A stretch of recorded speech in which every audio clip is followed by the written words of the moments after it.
Hello and welcome दोस्तों, आज इस वीडियो में बात करेंगे कार्ट्रेड के बारे में।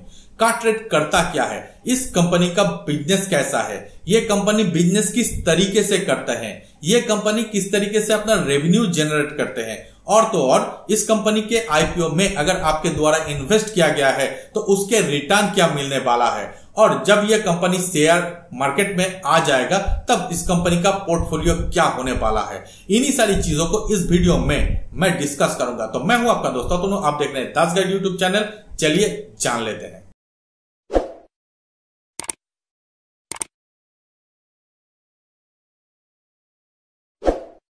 दोस्तों, कार्ट्रेड ये नाम ही काफी है कि कंपनी किस सेक्टर में काम करते हैं ये बताने के लिए, क्योंकि कंपनी के नाम में ही कार है और ट्रेड मतलब बिजनेस, तो यहां पर कार ओरिएंटेड बिजनेस ही इस कंपनी के द्वारा किया जाता है। लेकिन दोस्तों, इस कंपनी के पोर्टफोलियो में बाइक भी है, मैं उस पर भी आगे आ रहा हूं। लेकिन दोस्तों, ये कंपनी काम कैसे करता है या फिर कौन कौन से सेक्टर में काम करता है, तो दोस्तों ये कंपनी नए कारों के सेक्टर में भी काम करता है और ये कंपनी पुराने कारों की सेक्टर में भी काम करता है। अब पहले बात करते हैं नए कारों के सेक्टर में किस तरीके से काम किया जाता है। तो यहां पर कंपनी अपने वेबसाइट में नए कारों के लिस्टिंग करते हैं। अब दोस्तों, ये कंपनी बिजनेस किस तरीके से करते हैं ये जानना बहुत ही ज्यादा इंटरेस्टिंग होगा। मान लेते हैं कि मुझे एक कार खरीदना है और नया कार खरीदना है, तो मैं क्या करूंगा, मैं अपने जो शहर है यहाँ के अलग अलग जितने सारे कंपनी के शोरूम है वहां पर जाऊंगा और अलग अलग कारों की जो फीचर्ड है वो देखूंगा और अलग अलग कारों को मैं टेस्ट ड्राइव लूंगा। अब यह सारी चीज तभी संभव होगा अगर मैं टियर 1 या फिर टियर 2 सिटीज में रहता हूं, तो क्योंकि तब टियर 1 और टियर 2 सिटीज में सभी कारों की जो शोरूम है वो अवेलेबल है। लेकिन वहीं पर अगर मैं किसी एक गांव में रहता हूं या फिर सेमी अर्बन में रहता हूं या फिर टियर 3, टियर 4, टियर 5 वाले सिटीज में रहता हूं, तो यहां पर ना ही कोई कारों की शोरूम है, और अगर होगा भी तो एक आधा ही होगा, जिसमें भी स्टॉक 1 या 2 होगा। मतलब इन सारी जगह पर जितने सारे शोरूम होते हैं वो लोग काम किस तरीके से करते हैं कि कोई एक ऑर्डर अगर शोरूम पर जाता है तो उस ऑर्डर को वो लोग एग्जीक्यूट करते हैं, मतलब उसी ऑर्डर के अकॉर्डिंग वो लोग अपना जो सप्लाई है वो मेंटेन करते हैं।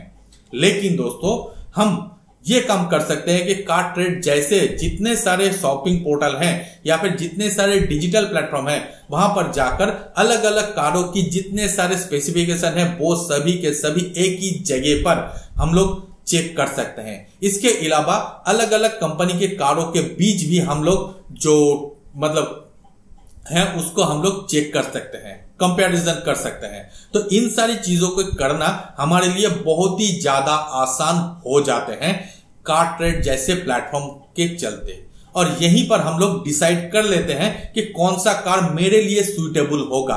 एटलीस्ट सुइटेबल की लिस्ट तो हम लोग बना ही सकते हैं कि 1 नंबर पर ये, 2 नंबर पर ये कार, 3 नंबर पर यह कार। अब हम लोग उसी लिस्ट के अकॉर्डिंग अपने नजदीक वाले जो भी शोरूम होगा वहां पर जाकर कंपनी से कंफर्म कर लेते हैं कि क्या जितने सारे फीचर की बात कार्ट्रेड वाले कंपनी के द्वारा या फिर एप्लीकेशन के द्वारा बताया गया है वो सही है या फिर गलत। मान लेते हैं कि सही है।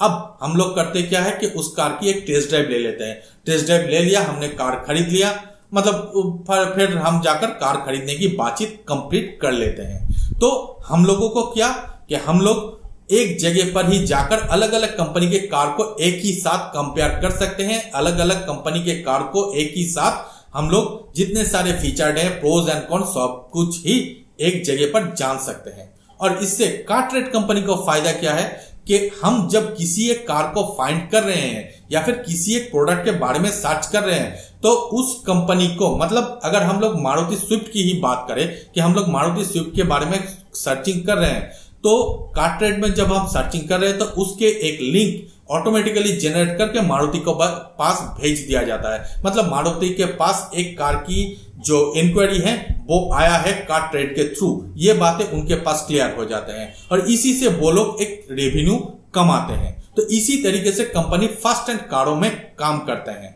अगर हम दूसरे तरीके की बात करें तो यहां पर बहुत सारे ऐसे भी कारें होते हैं जो कि कंपनी उतना ज्यादा प्रमोट भी नहीं कर पाता है और उतना ज्यादा बिक भी नहीं पाता है। तो यह है वो प्लेटफॉर्म जहां पर उन सारे कारों को प्रमोट किया जाता है ताकि कहीं ना कहीं पर कोई ना कोई बंदा तो फंस ही जाए और वो उस प्लेटफॉर्म के थ्रू अपना जो कार है वो बाय कर ले। यहां पर भी कार्टरेट जैसे कंपनी को मिलता है एक मोटा अच्छा खासा बेनिफिट या फिर जो कमीशन है वो मिल जाते हैं। ये गया फर्स्ट हैंड कार ओरिएंटेड कमाई। लेकिन दोस्तों यहां पर जो मुद्दे की या फिर मेन कमाई है वो होते हैं सेकेंड हैंड या फिर यूज कार के ऊपर। अब ये कैसे, मैं थोड़ा उदाहरण के साथ आप लोगों को बताना चाहूंगा। मान लेते हैं कि मेरे पास एक कार है और उसको मैं सेल करके नया कार खरीदना चाहता हूं, तो मैं क्या करूंगा, मैं डायरेक्ट जिस कंपनी का कार खरीदना है उसी के शोरूम पर जाऊंगा और अपना जो कार है उसको एक्सचेंज कर दूंगा। अब मान लेते हैं कि मैं जो कार एक्सचेंज कर रहा हूं उसका कीमत है 2 लाख, तो मैं अगर 10 लाख का भी कार खरीद रहा हूं तो 2 लाख इनिशियली डिस्काउंट करके 8 लाख में अपना कार बुक कर दूंगा। यह गया मेरी पर्सपेक्टिव। अब जो कंपनी, मतलब अगर हम मारुति के पास गए हैं या फिर महिंद्रा के पास गए हैं तो मारुति अपना ट्रू वैल्यू में अपना कार सेल करेगा और अगर महिंद्रा का होगा तो वो फर्स्ट चॉइस में सेल करेगा। लेकिन वहां पर कुछ लिमिटेड टाइप के ही कारों की एंट्री दिखाई देते हैं। तो कंपनी क्या करता है, ये कारों को अपने पास लेने के बाद अपना जो मैकेनिक है उनसे इस सारे कारों को चेकअप कर लेते हैं, फोटो वोटो खींच लेते हैं और उसके बाद अपना एक पोर्टल होता है वहां पर कारों की डिटेल्स को अपलोड कर देते हैं। और उसी पोर्टल से जुड़े हुए बहुत सारे पूरी देश में एक डीलर नेटवर्क है, वो लोग बिडिंग करते हैं। बिडिंग करने के बाद इन सारे कारों की जो वैल्यूएशन है वो एक्चुअल में तय होता है। अब जो वैल्यूएशन तय हुआ उसके ऊपर जो कंपनी, मतलब मारुति की बात कर रहे हैं तो मारुति अपना कुछ थोड़ा सा परसेंटेज जराकर आपका जो कार है वो ले लेते हैं। अब दोस्तों इन तरीके की आपका कार सेल हो गया और जो पूरी इंडिया बेस जितने सारे डीलर हैं उनमें से किसी एक के पास आपके कार चला गया। लेकिन दोस्तों डीलर के पास भी तो एक लिमिटेशन होता है, मतलब डीलर के पास अगर हम बहुत बड़ा डीलर कहें तो भी उनके शोरूम पे 20, 30, 40 ही गाड़ियां रहेगा। और ऐसा तो नहीं कि एक दिन में 40 गाड़ी ही सिर्फ सेल में आता है, इससे भी बहुत ज्यादा आता है। और वो सारे गाड़ियां डीलर रखते हैं अपने जो बैकवर्ड है वहां पर, लेकिन उसको भी तो डीलर को सेल करना होगा।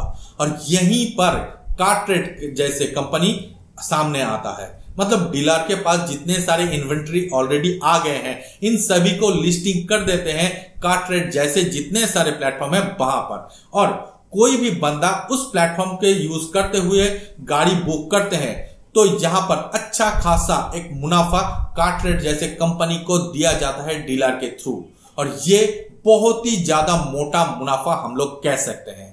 तो दोस्तों ये है कार्टरेट जैसे कंपनी का एक बेनिफिट, या फिर इसी तरीके से वो लोग अपना रेवेन्यू जनरेट करते हैं। इसके अलावा दोस्तों एडवर्टाइजिंग और एक चीज तो है ही, मतलब किसी एक डीलर की अगर कोई एक गाड़ी बेचता ही नहीं है, मतलब बिक ही नहीं रहा है, तो उस गाड़ी के ऊपर एडवर्टाइजिंग लगाकर भी वो लोग उस प्लेटफॉर्म को यूज करते हुए अपना गाड़ी सेल कर सकते हैं। तो दोस्तों ये एक बहुत ज्यादा कॉम्प्लिकेटेड है लेकिन बहुत ही कॉम्पैक्ट एक जगह होते हैं जहां पर कार खरीदना या फिर बेचना जाता है। तो इसी तरीके की और भी बहुत सारे प्लेटफॉर्म हैं इंडिया में, लेकिन कार्टरेट आज के दिन में सबसे ज्यादा बड़ा होकर उभरा है। अब दोस्तों कार्टरेट अपने आप को मोनोपोली करने के लिए और भी कुछ एक आध कंपनी को ऑलरेडी खरीद चुका है, जैसे कि इनमें से 2 नाम आप सभी को पता होगा, कार देखो बाइक देखो। तो ये दोनों कंपनी को भी कार्टरेट के द्वारा खरीद लिया गया है ताकि इंडियन मार्केट में वो एटलीस्ट मोनोपोली ना हो तो मोनोपोली जैसा काम कर सके। हालांकि इसके अगेंस्ट में या फिर इसके कंपटीशन में OLX कार ये भी एक बहुत बड़ा कंपनी है जो कि कंपटीशन में है और शायद आगे आने वाले समय में ये भी अपना जो IPO है वो लॉन्च कर सकता है। क्या वो सारी बातें जब करेगा तब।